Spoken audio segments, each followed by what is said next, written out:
Praise the Lord. ஆண்டவரும் இரட்சகருமாய் இருக்கிற இயேசு கிறிஸ்துவின் விலையேறப்பட்ட நாமத்தினால் யாவருக்கும் அன்பின் வாழ்த்துக்களை தெரிவித்துக் கொள்கிறேன். மீண்டுமாய் இந்த மாதத்தில் உங்களை சந்திக்க என் தேவன் தந்த தயவிற்காக நன்றி செலுத்துகிறேன். யாவரும் சுகமாகவும் சந்தோஷமாகவும் இருப்பீர்கள் என்று நான் நம்புகிறேன், விசுவாசிக்கிறேன். ஆண்டவர் இந்த மாதம் கூட ஒரு வாக்குத்தத்தத்தை கொடுத்திருக்கிறார்.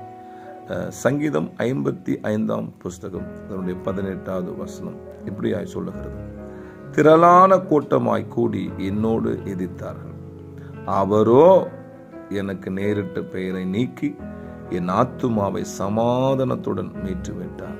என்ன அழகான வார்த்தை பாருங்க. அவரோ அப்படின்னா யாரு? இயேசு கிறிஸ்து.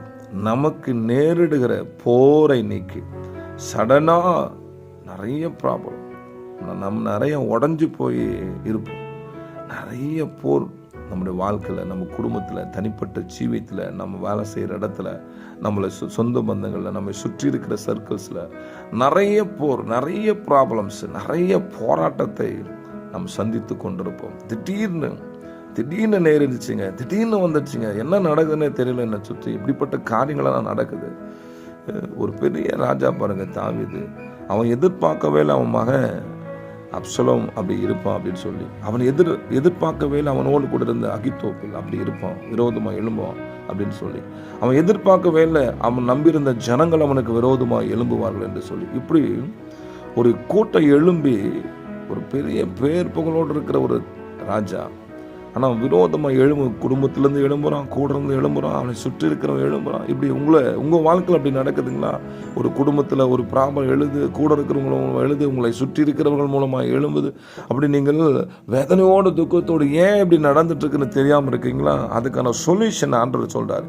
இப்படி நேரிடுகிறதான போர் செய்கிற காரியம், உங்கள் வாழ்க்கையில் உங்களை ஸ்தம்பித்து போக செய்கிற காரியம், உங்களை நிந்தைக்குள்ளும் அவமானத்துக்குள்ள நடத்துகிற காரியம், உங்களை வெட்கப்பட்டு போக செய்கிற காரியம், உங்களை துக்கப்படுத்துகிற காரியம், உங்களுக்கு விரோதமாக எழும்பி உங்கள் எல்லா சமாதானத்தை குலைத்து போட நினைக்கிற காரியம், உங்கள் சரீரத்தினுடைய பலத்தை அழிக்க நினைக்கிற காரியம், உங்களுடைய மனதினுடைய பலத்தை அழிக்க நினைக்கிற காரியம், உங்களுடைய நிம்மதியை அழிக்க நினைக்கிற காரியம், அனுதினமும் ஒரு போர், அனுதினமும் ஒரு போராட்டம்.